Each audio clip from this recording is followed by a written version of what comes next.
Hello everyone and welcome back to another video in the how-to series. Now, firstly, as always, hello to all the old subscribers and a massive thank you to all the new ones. The comments have been great, had a lot of people contacting me for product recommendations and so on.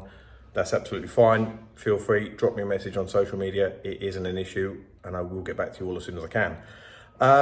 Part 3. Now, as you can see, the vehicle is inside. We are going to do the hand wash, the pre-wash, the snow foams, etc. today. And being the temperature outside is about 21 degrees, it's a lot easier to do it inside. I don't normally wash cars inside the workshop because I run an RO system, so my water's purified. I don't have to worry about water spots.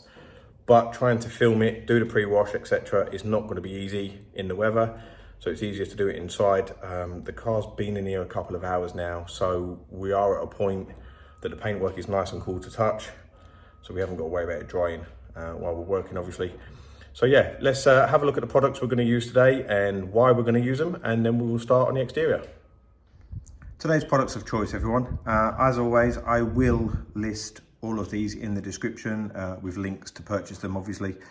So we'll start with the Mercury twin sprayer. This was the one that was used for the wheels and arches. So it's got a 1 to 10 dilution of citrus washing. This will be great for the door shuts, along with the Auto Bright DBS brush. This is part of the DBS brush kit, so again, will be in the description. I know brushes are something that people quite often talk about. 9 litre Marilex pump sprayer. This has obviously got citrus washing. This is for the exterior side of the vehicle. I'm not too sure on the dilution of what I normally run it at. It's mild. It's normally about 500-600 ml to the rest of water. But it's perfect for the exterior. It's not too harsh, but it does what it needs to do, obviously. Auto Bright Snow Foam Lance with Magifoam. Probably the best snow foam lance on the market, and probably some of the best snow foam. If you have seen Forensic Detailing's video, Magifoam comes second, so you can understand why it is a personal favourite of mine and a very popular favourite anyway.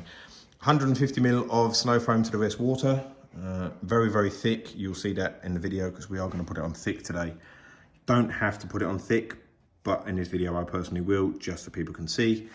Citrus Pearl, non-gloss enhancing shampoo for cleaning. This is what we're going to use today, purely because we're going to decontaminate the vehicle afterwards and then machine polish it. So there's no point in adding gloss enhancing or anything like that. So we just want a good deep clean to get rid of everything we can, ready for obviously decontamination stage.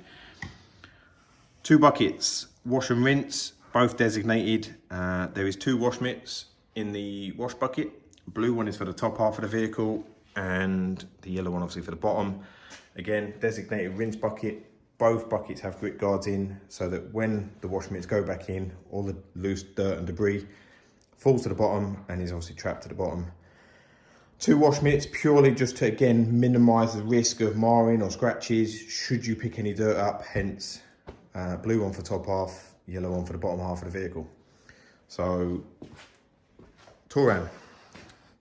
Time to give this a nice clean and get this ready for some decontamination. Nice. Make sure we get plenty of coverage along. Getting all the little gaps in there. The good thing is with this, you can slow it down, speed it up.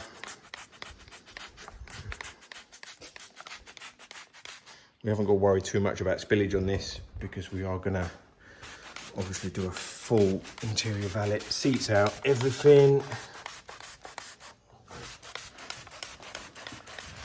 Leave that for a minute.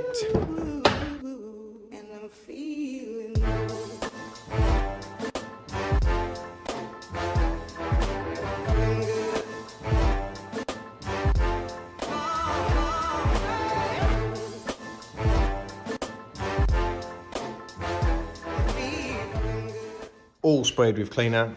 We've even sprayed some in the brush, and then we can literally just start, as you can see, just gently going around, agitating, and just getting, make sure there's no dirt anywhere.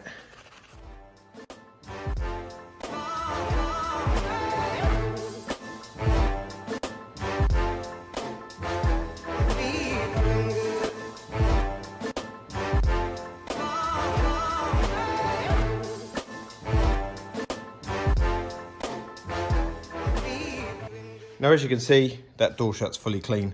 Depending on how you wash your vehicle and what tools you use, as in the sense of hose pipes or jet wash, depends how you'll rinse this. Personally, if you use a hose pipe, it's fine, just turn the pressure down. Most jet washes, unfortunately, you can't. For instance, my jet wash in my workshop, you're not able to turn the pressure down and it will just soak the inside of the car. So we're just going to use a nice jug of water out the tank. So just rinse it off that way, basically just to make sure that everything is, all the suds are gone. And that's it, basically. Just so we don't want to rinse the inside of the car yet. We're not doing that part, so there we go. Oh, missed a bit there. We'll give a bit more cleaner in there because it's dried up. It's a bit warm still.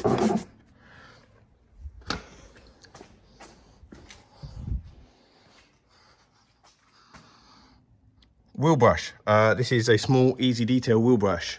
It fits most of the time nicely in those little gaps. There you go, as you can see. It gives it a nice little clean without damaging anything. It's probably one of the only ways that you can get in to some of these gaps, because they are, as you can see, really tight. And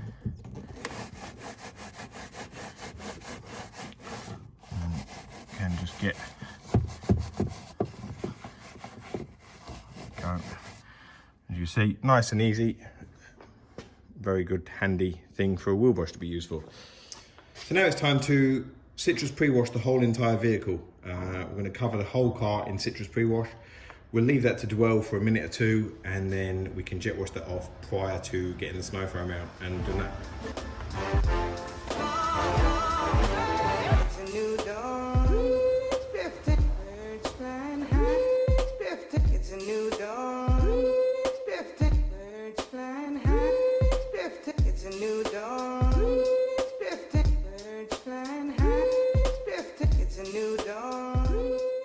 So that is now the pre-wash complete. It's all over the whole car. We're just going to leave that for a second to dwell, and then we will just rinse that off basically, and then we can go straight in and apply the snow foam, which will loosen any remaining dirt or debris that's left on the vehicle, enabling us to then obviously do the contact wash and so on and so forth. It's a new dawn.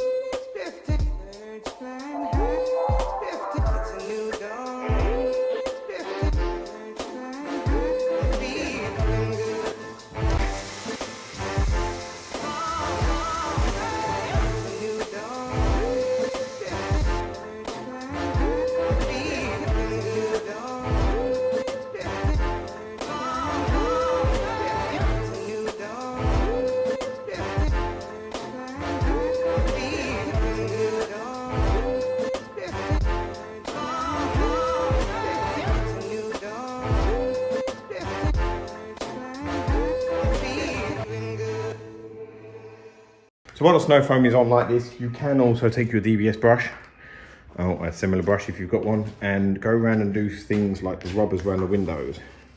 Just gently give them a brush, agitate for any dirt that might be in there, obviously, because you don't catch this with a wash mitt.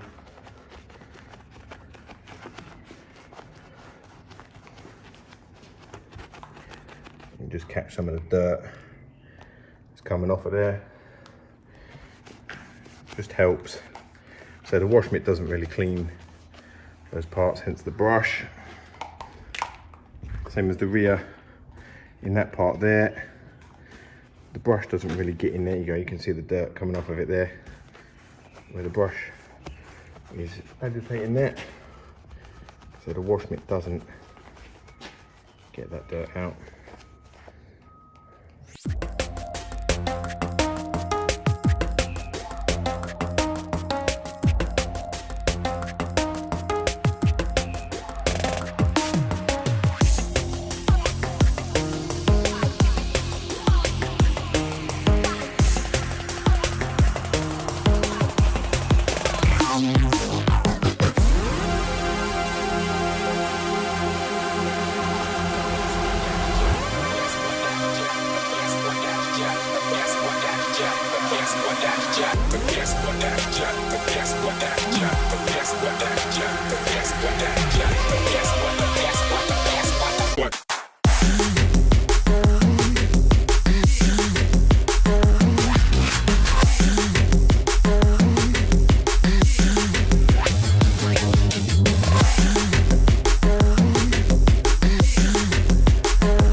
foam side of things is done.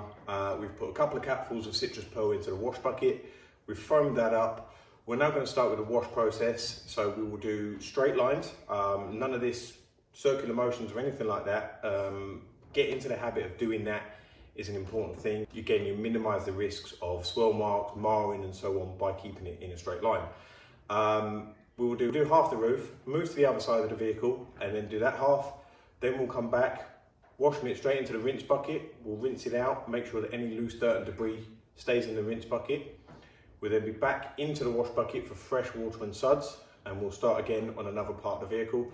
Start from the top, work your way down, and then we will be good to rinse the vehicle and start the decontamination side of things.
So there we are everyone, that is the exterior wash cycle dealt with, from the door shuts, the pre-wash, the snow foams, the hand wash. We are now ready to decontaminate the vehicle. That will come in part 4. I will also apologise for the dodgy filming. It's kind of hard to try and do stuff, talk about it, making sure that the camera is obviously pointing at what I'm looking at. We are looking at a GoPro with a head mount, so that now we'll be able to obviously film what I'm doing while having 2 hands and be able to talk about it. It will make things a lot easier and hopefully make this process of the filming a lot easier. But other than that, please like and subscribe. If you have any comments, please drop them in the comments box and I will get back to you all. Other than that, stay safe and I'll see you on part 4.